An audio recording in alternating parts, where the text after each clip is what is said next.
Hey guys, namaste and welcome to our YouTube channel Tutor Pratik.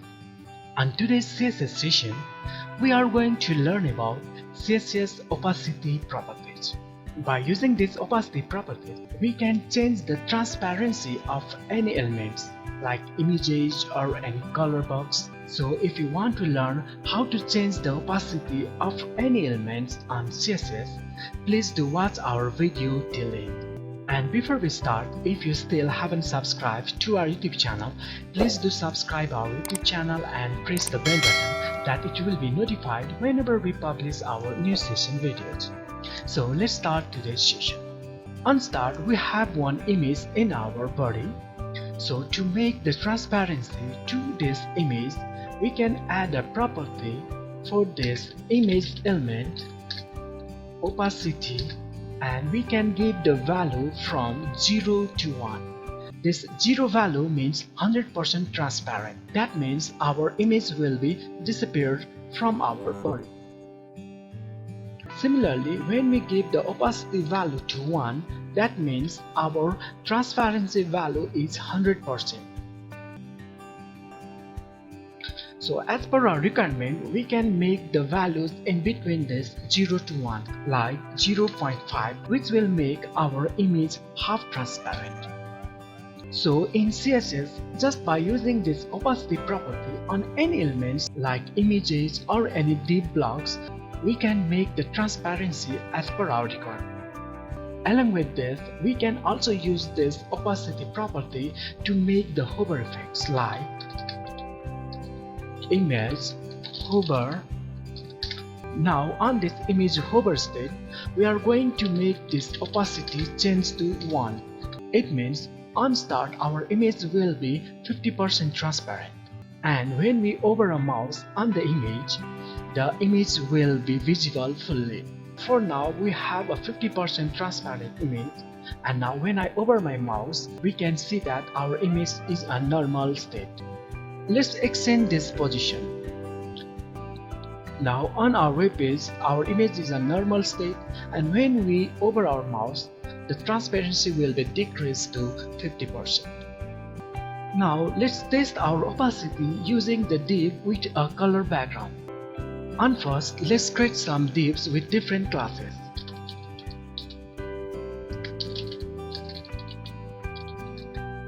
Now we have 3 divs with box1, box2 and box3 classes. Now let's give some CSS properties for these classes.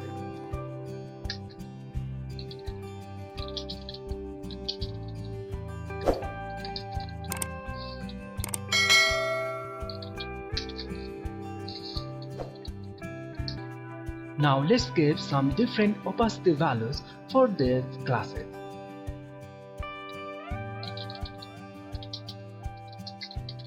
Now we have a 0.7 opacity for the box 1 and 0.5 for the box 2 and 0.3 for the box 3. Here we can see that due to applying this opacity property, the box's background color as well as its contents got transparent, which makes our content also got faded. So when we just need to get transparent for our background color only, and we don't want to make transparent for our contents, we can use another property instead of using this opacity. To fix this issue, we can use a property background, and then we will give a value RGBA. This RGBA value stands for R for the red color value, G for the green color value, B for the blue color value, and the last one A stands for alpha. That means the value for giving transparency for this color.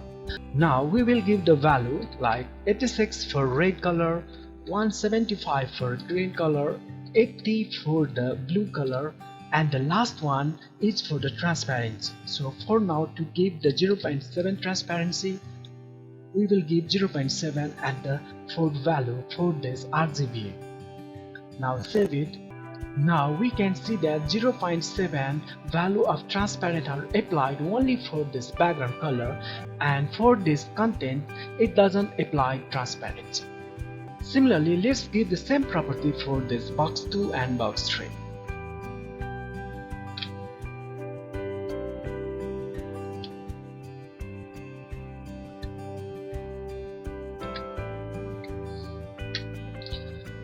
Here we can see that our contents are clear and there is no any transparency on these contents, and for the background colors we have a different transparency that we applied on our background property RGBA value. Similarly, for giving the transparent color background, we can also use the another color system HSLA. On this HSLA color system, the first value will be given for hue and the second value will be given for saturation, like 80% saturation, and the third value is for lightness, 70% lightness, and the last value A is applied for giving the transparency value. Now we can see that by using this HSLA we can also make a transparent background color which will not be affected to our content. So to make transparency for your elements or any images or text, you can use this opacity property, or either you can use this background HSLA or RGBA values to make your background color transparent. In this way, by using these various background properties, we can design attractive background styles for our body elements. That's all for today. We will come back soon with new interesting session videos. Until then, take care and goodbye.